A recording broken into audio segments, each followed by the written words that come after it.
Hi guys, so this is going to be a video on how I set up my charts and scans. A lot of you have been asking me to recommend the best charting service in the US markets, or what are the must-have and essential indicators to put on a chart. So in this video, I'm going to go through how I set up my charts and scans in tc2000.com, which I believe is the best charting service for the US markets.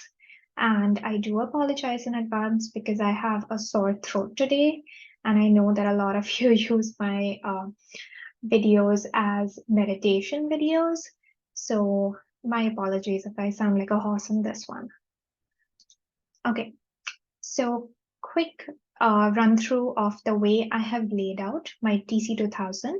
So I have an ultra wide monitor on which I put my TC2000.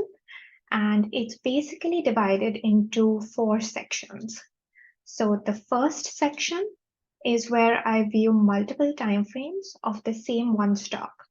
So for example, in this case, I had ACCD or Accolade activated, and here I can see the daily chart for Accolade, the weekly chart, the hourly chart, and the 5-minute or the 1-minute chart. So this is just a multi-time frame view of the same one stock. Now, the second section is where I have a broad market overview. I will go through what each of these boxes are and how to set them up. The third section is where I have my open positions and my watch list. And the fourth section is where I have my current unsafe positions. So these are the 4 broad sections of my TC2000 layout. Let me now walk you through each and every box and what exactly is on there. So this is the daily chart for whichever stock I have selected. This is the bar chart is a chart of the SPX, which is the S&P 500. The gray line is the line for the industry that this stock belongs to. So in this case, we can see it's a tech stock. So this industry is just plotting the movements of the tech sector. If I change the chart to say IHS, which is a biotech company, then this gray line would automatically change and plot the chart of the biotech sector. And the pink line is the relative strength versus the SPY. And in the next section, I will show you how to put these on your chart as well as how to use them for interpretation. But for now, I just want you to note what these are, so you can get a broad sense of what is on my layout. This is the weekly chart for Accolade, the same stock. This is the hourly chart. And here I will usually have the 5-minute, but sometimes at the market open, the 1-minute, since the 5-minute candle would not have developed enough. So for the first half an hour or so, I usually stick to the 1-minute chart. But this is a microscopic view, basically. So why do I have these 4 views? Because I think I get a much better sense of what a stock is doing when I look at multiple time frames. So this is definitely the most important time frame. And this is the one of which most of my trading decisions are made. But this gives me a broader view. It helps me zoom out and get a bigger perspective on what is going on. I usually look at the last 2 years to see, is the stock in general in a downtrend, in an uptrend, breaking out of a new base, making a new high, etc. So I like having this macro view. The hourly just gives me really good indications of what the support and the resistance level on charts are. So I like having that there. It's a bit more drill down view of the daily. So for every daily bar, you'll have 6.5 hourly bars because you have 6.5 hours per day in the market. So it zooms in a bit. And the 5-minute or the 1-minute chart will usually just give me the most microscopic view of what's happening on this day in this hour. And I only refer to this chart when I'm entering a stock or making a sell decision. And you can go through my videos on how I enter stocks to see how I use that 5-minute chart. But this is not where I make my decision on whether or not a stock comes on my watch list or whether or not I want to enter it. It's only after I have made all the big decisions and I'm about to enter, that's when I look at the 5-minute chart. So overall, seeing these 4 different time frames together, along with how the general market is doing at the same time, how the S&P 500 is doing at the same time, how the industry of the stock is doing at the same time, and what is the relative strength of the stock compared to the S&P 500, gives me a really, really comprehensive view of what's happening in a stock's chart.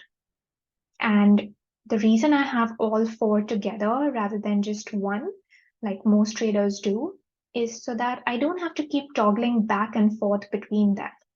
What a lot of traders do will just have one chart and then click here to switch to the weekly view or click here to switch to the 5-minute view. And that's something I used to do earlier too. But I figured it's a lot of unnecessary back and forth, and some information is lost when I'm looking at just one time frame of the chart.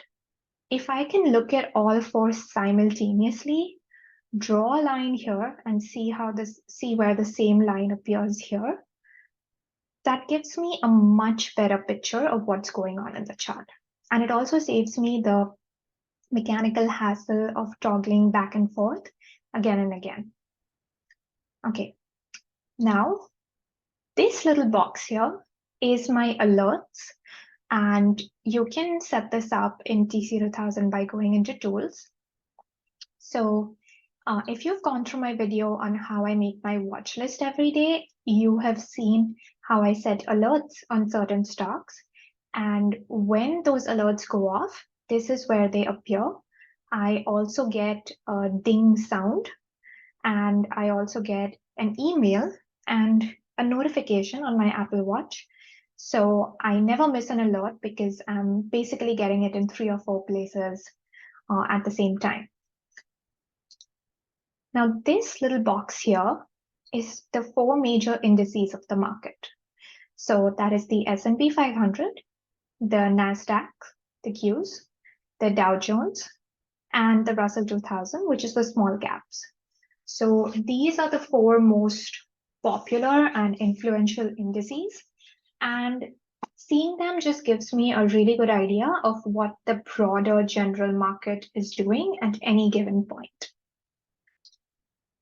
Now, this below the indices is a list of the sectors. And this just gives me a more drilled down view of what the indices are doing. Sometimes what happens is that the broader markets would just be going down, but a few sectors are really standing out and catching a bid. So in that case, I get to see what's moving and what's not. And these can be super helpful in just letting you know what types of stocks you should focus on that day. I also talk about this a little bit when I discuss how I enter my stocks and how I use the sector strength. So you can check that video out for more details on that. Now, the last box in this section is the drawing tools box. This you can also add by going into tools, and rather than having it open on all of my individual charts, I just put the drawing tools here. So say I want to add text on any one of the charts. I would just click on T, click on the chart, and I can enter the text. So it's a very neat and efficient way of just keeping the drawing tools handy at any point. Now, this is a list of all my safe positions. So if you recall from the previous slide, this whole section is basically my open positions and my watch list for the day. So at the top, I have all my safe positions. Now, what do I mean by safe positions? These are positions where the stop loss is at or above break even. So basically, even if the stop loss is hit, I'm not going to lose any money on it, right? Because it's at break even or above break even. So that's the reason I call it safe, because that's a position that I'm now free riding or free rolling and has become completely risk free, and I'm not going to lose any money on. So these are ones that require much less attention from my side. Once my stop loss has been moved to break even or above, I can simply just let the stock keep going until it makes a violation. And I don't want to over manage these positions, so I keep them up here. I also made a video on when I move the stop loss to break even and make it a safe position. So if you have questions about that, you can check it out there. I don't want to repeat myself here. And this is a box where I put all my unsafe positions. So what are unsafe positions? It's basically positions where my stop loss has not moved above break even. So if the stop loss does hit, then I do take a loss on that stock. And that's the reason they are unsafe, because the risk on them is still open and I'm still at risk of losing money in those positions.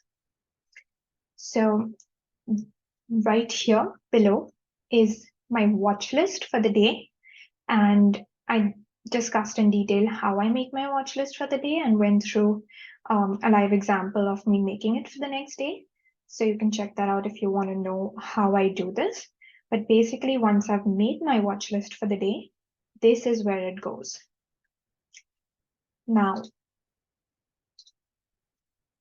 the fourth and last section of my layout is where I put all the daily charts of my unsafe positions and all the 5-minute charts of my unsafe positions.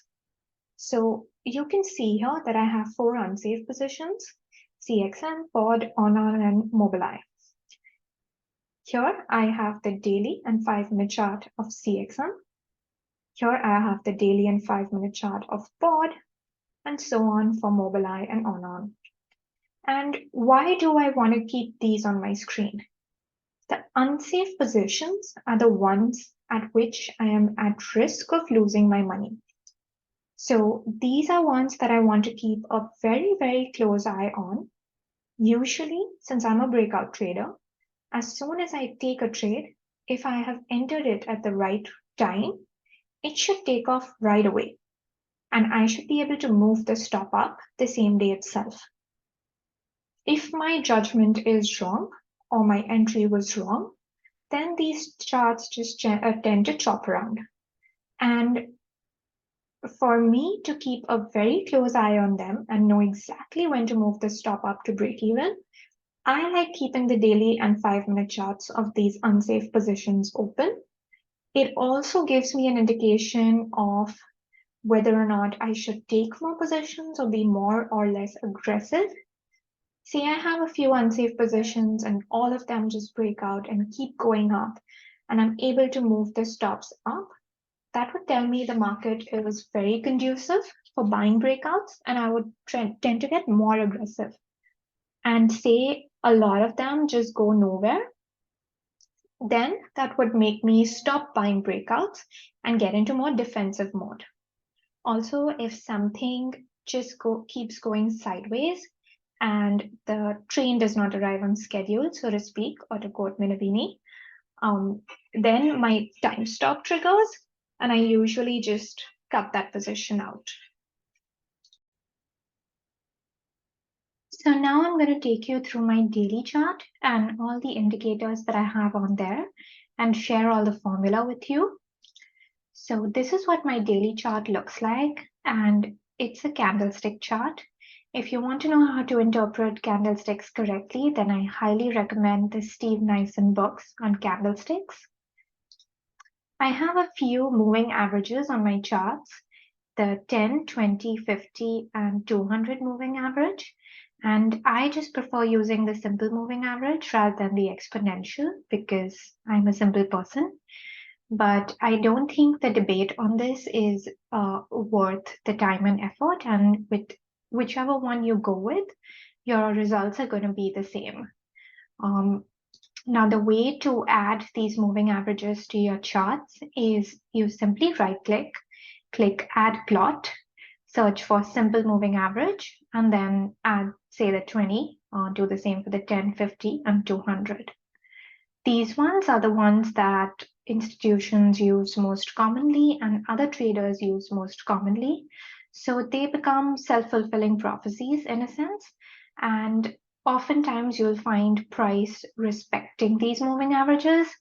And if they find support on these moving averages, then you can interpret the price as bullish. And if they're finding resistance when they hit these moving averages, you can interpret that action as bearish. I like to keep it as simple as that. Now, a lot of you have noticed that some of the candles on my charts are purple and similarly some are pink. And what are those? So I have conditioned my candles so that I can clearly see what big up days and big down days are there. So big up days are colored purple and big down days are colored pink. And these are the formula for each of these. I'll show you what the settings look like and how to make this feature available on your charts. But this is the same formula that I use to scan for earnings winners. And in that video, I go through the formula, the meaning behind each condition and the logic behind it. So if you're more interested in what the formula means, then I would highly recommend checking out that video. But in a sense, what this formula is telling me is that this candle had more than twice the average move for the stock on this day and more than twice the average volume. And conversely, if a stock has more than twice the average move on the downside on more than twice the average volume, the candle turns pink. And again, I use it to just visually remind me of the big up and down days on a chart, just so that they pop out and they're a different color. Now, a lot of you have also noticed I have these green lightsaber-like bars and these red bars that run through my charts. And what are those? So those are just gap up and gap down reminders. So gaps are super important, especially for the kind of trading that I do. And again, if you want to learn more about how to interpret these gaps on the charts, I highly recommend the Steve Nyson books. These bars just highlight any candles that have a huge gap up or a gap down. And by huge, I just mean more than 1%. So this is the formula for getting these gap up and gap down indicators on your charts. And this day, for example, by highlighting it green, I see that it was a huge gap up day. So I would keep that in mind, and the green bar makes sure that I never miss a gap on a chart. Now, the last indicator that I have on this is the 180-hour stop loss. And the formula for this is simply the high of the current day minus the 20-day ADR of the stop. And what it does is give me a red line here. Now, this is an indicator that is very specific to my style of trading and my strategy. So if you're not using that, it may not be helpful to you and may not make much sense to you. But if you've seen my video on where I put my stop losses and what my stop loss rules are, then you would know that I like to put my stop loss at a maximum of 180R. And this red line just tells me if I use the maximum stop loss, where that would be. So it just is a visual quick check of whether the risk reward on this trade, were I to take it, even makes sense on this day or not. And I do want to give a shout out to Nay, Glenn Rix, and Culture Desk and Rob for helping me figure this out. This was an amazing moment of teamwork on FinTwit. Nay saw my video on selling and reached out to me with information on this indicator and how it could be helpful to me.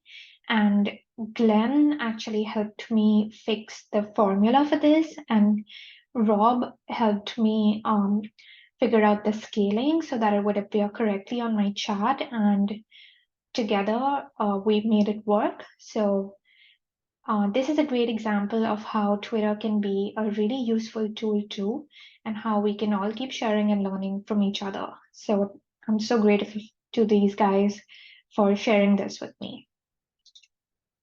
Now, when all is said and done, if you want to set up your daily chart the same way that I have, then this is what the settings would look like on the chart. And if you just right click the daily chart and click on chart properties, you can set it up the same way. These are the two conditions for the big up and down day, the purple and pink bars. And you would just, for gap ups, gap downs, and 180 RSL, you would just right click, click add plot, and put in these formulae. Okay, now you may have noticed I have a couple of indicators on my volume bar as well. So the first thing I have there is the 20 MA. And again, I just use the simple moving average. And you do it the same way as you would on the price chart. You just right click, click add plot, and select simple moving average, and then add 20. And the next thing that I found really useful, and this I think a feature unique to TC2000, is to use truncated volume. So if you go in edit volume properties, it gives you this useful option where if the volume spike is more than 5 times the average volume, then it will just truncate the tip of the volume and give you a white box on it. And this is super helpful because if you have one day where the volume is 10x or 20x, it doesn't spoil the scaling of the entire volume chart. Because what would happen in that case is that 20x bar would just be so huge that every other volume bar would become tiny and difficult to read. So this keeps the scaling more useful. And the last thing I do is add conditional colors on the volume chart. And this is the same formula as the one I use for the price. And you can add it the same way. Okay. Now, the other thing I add to my daily chart right above it is a couple of indicators to tell me about the relative strength of my chart. And while I don't use this very often, sometimes it can be extremely useful. So I add 3 things up here. The first is the SPX, which is the S&P 500. The second is the pink line, which is the relative strength versus the SPY. And the third is the industry group, which is the gray line here. Now, how do I use this? So let's take the example of tech. Here we can see that the stock was going down. But when I look at the industry group, and this belongs to the basic material sector, the industry group itself was also going down and the market was also going down. So if a stock is going down with the rest of the market and the industry group, it's a little less bearish than when the stock is just going down by itself while the rest of the market is marching higher. And if you notice the pink line here, the pink line is also going down. So that means that the relative strength of that stock is also going down. That means relative to the SPY, this stock is also going down, which means it's going down a lot more than the SPY. Now that is a bearish sign, and usually what you want to see in a strong stock is even if the market is going down and the industry is going down, the RS line flatlining or the RS line going up to show that this stock is going down less than the rest of the market. Now, here you'll notice this sudden jump in the RS line. And that is usually what you want to see with any stock that's an EP or an earnings winner. And that is what usually catches my eye and puts the stock on my radar. And that's exactly what happened in this case too. It popped up on my earnings winner scan and I added it to my universe. Now, if you look at the action after this day, you see a sudden character change in the stock. So the industry is actually lagging this pie. So the basic materials sector is actually a laggard compared to the rest of the market. But look at the RS line for this stock. It marches on to make a new high. So this means the stock is even stronger than the SPY. Now that is a huge positive, and that is exactly what tends to happen in most cases with stocks that have earnings that are earnings winners or have a very strong catalyst. They not only beat their sector, but they also beat their market. And these are just confirming factors about the bullishness or the bearishness of a stock.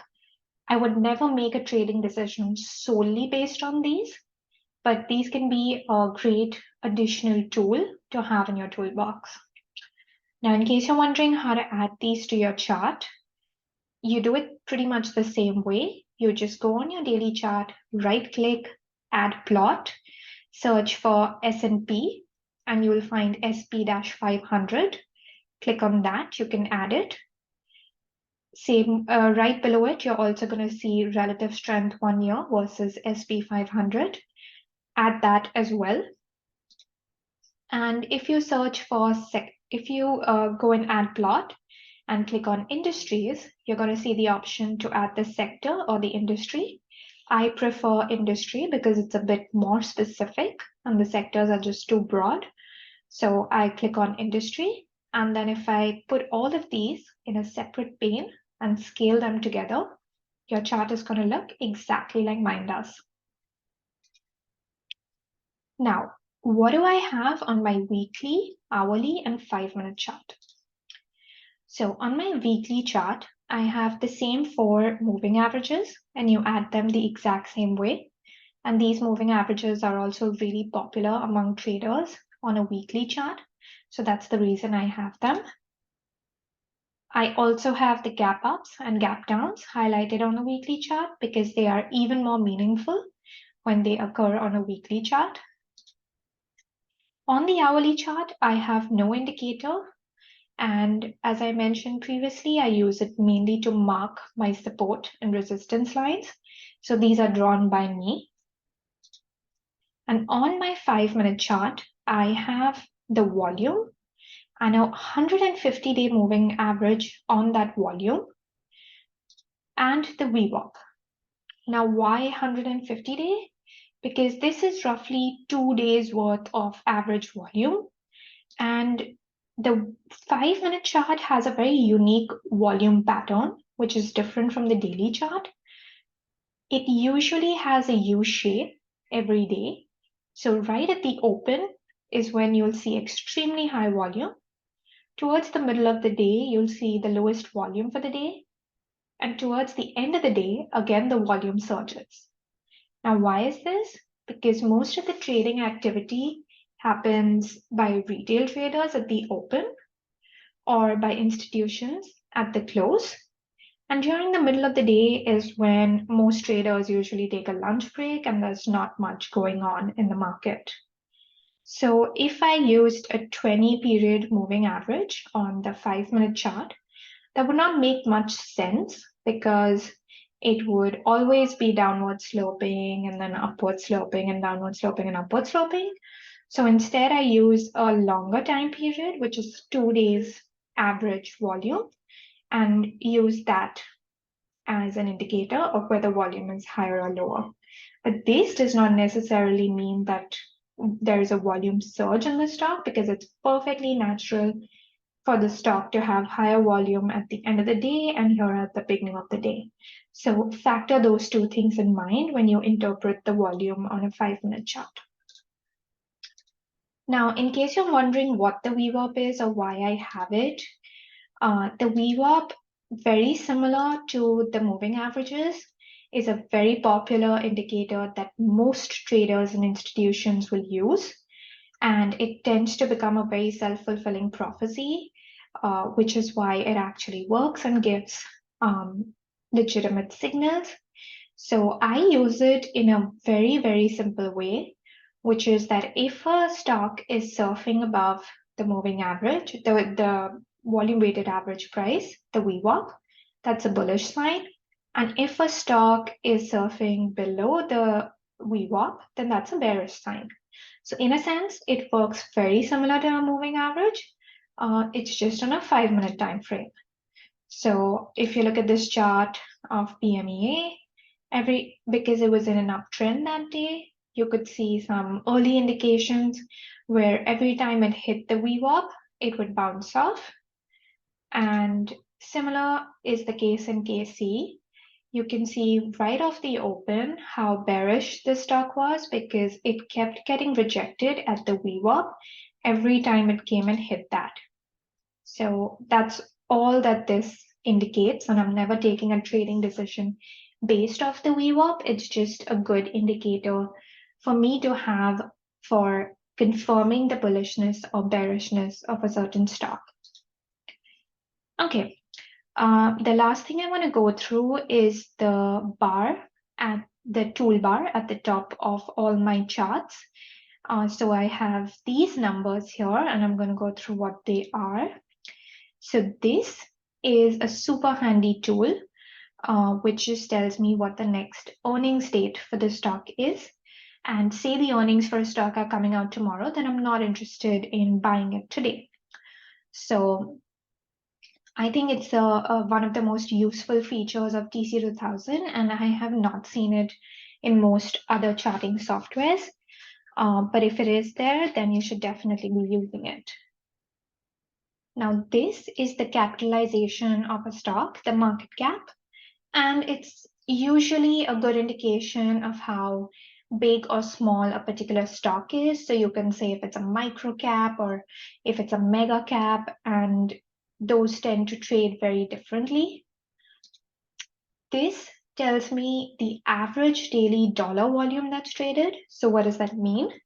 This means how many shares are traded per day multiplied by the price of the stock. So how much dollar volume is traded on average per day.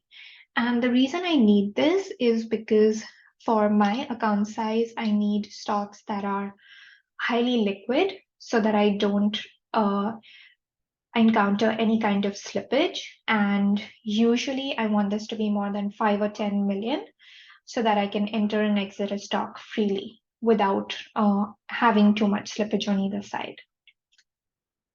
Now, on this side, I have 4 very specific indicators that may or may not work for you based on what your trading strategy is, but these are customized exactly to my trading strategy.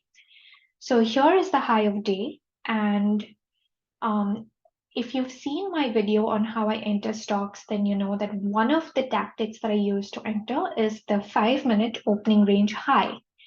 And this comes in very handy when I'm using that tactic because it tells me at exactly what price I want to enter that stock. Now, this one is the low of the day. And if you've seen my video on how I sell stocks, then you know that my stop loss in a stock is usually just the low of the day. So this very quickly would tell me where my stop needs to be. And these come in handy when I want to calculate my position sizing. So I can enter where my entry would be, where my stop would be, and it would tell me exactly how many shares I can buy. Now, this is another indicator that's specific to my strategy. So this is the stop loss percentage. And what it tells me is what is the percentage that the stock has moved from the low of day.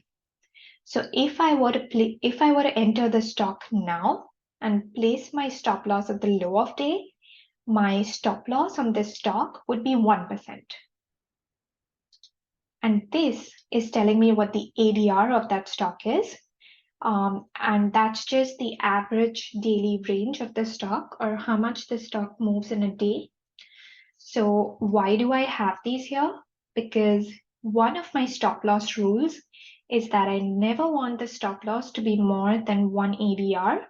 And this just quickly visually tells me if the stock has run up too much and the risk reward is gone and no longer in my favor, then I skip over it. But in this case, as you can see, this is an amazing risk reward. The ADR of the stock is 3.5%. But if I were to take the stock now with a stop loss of 1%, I would get it at a much lower amount than the ADR. So I would enter the stock. Now, a couple of you have asked me questions about it. So I quickly want to address those. One popular question is how many days ADR do you use? And for me, 20 makes most sense. So that's what I use. But you are free to use a longer or shorter time period based on whatever makes sense for your particular strategy. And Upcapper asked me an interesting question. I see you are using ADR. What is your purpose of using that? And did you consider ATR? Yes, I did consider ADR, and the reason why I use this is because ADR gives you a percentage, which makes it easy to compare two different stocks. So let's take the example of two well-known stocks, Apple and Mara. Now, Apple has an ADR of 1.5%, and Mara has an ADR of 10 to 11%. But if I used the ATR, it would tell me 3 for Apple because the ATR for Apple is $3, and it would tell me 1 for Mara because the ATR for Mara is $1, and that does not give me a quick indication of how fast these two stocks are. In reality, because Apple has an ADR of 3%, sorry, of 1.5%, it's a very, very slow moving stock, and Mara has an ADR of 10%. It's a very fast moving stock, but I can't get that sense from just the ADR. So that's the reason I use ADR. Now, if this little piece that I just said makes no sense to you, feel free to ignore it. This is just one of those other debates, like the simple moving average, what's the exponential moving average? And certain traders tend to get too caught up in these, but either way, it's not going to make or break your trading. So feel free to ignore it and go with whatever makes more sense to you. Both can give you valid results.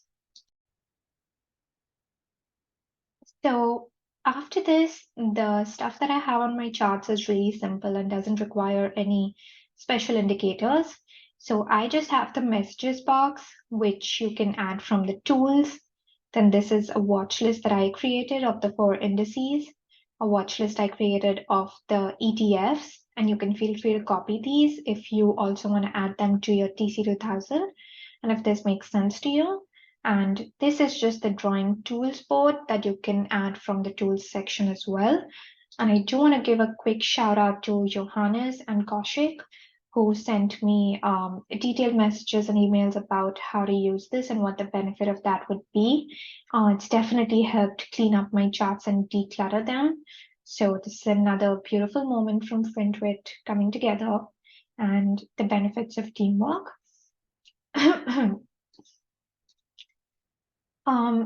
Then I have the safe and the unsafe positions, and this is the video that I was referring to for if you want to know when I move my stop loss to break even and move an unsafe position to the safe position box. And this is the watch list that I make every day. And if you want to know how I do this, you can check my video out on how I make my watch list, how I build my list of earnings winners, and how I scan for EPs and SIPs.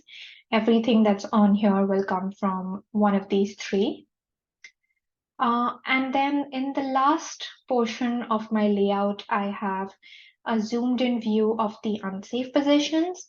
And this is just to keep a close watch on them and babysit them and see if they are moving immediately. And if they just go along nowhere for a really long time and the train is not arriving on schedule, so to speak, then I would just get more defensive and cut them out or trim the size on them. So the last thing I want to talk about is how you can get this. I get a lot of questions about what tier of TC2000 I use and how much it would cost and what data subscriptions I have, etc. So this is my software and data services plan. I currently use the gold plan and I found that to be more than sufficient. There's nothing it doesn't do, so I've never even felt the need to try the platinum. And the only thing I subscribe to is the real-time stock data, which is $15 a month as of now. And I don't think you need anything else. This has been more than sufficient for my scanning and charting and meets all my requirements. Now, a lot of you have also asked if I can share my layout, and yes, I absolutely can.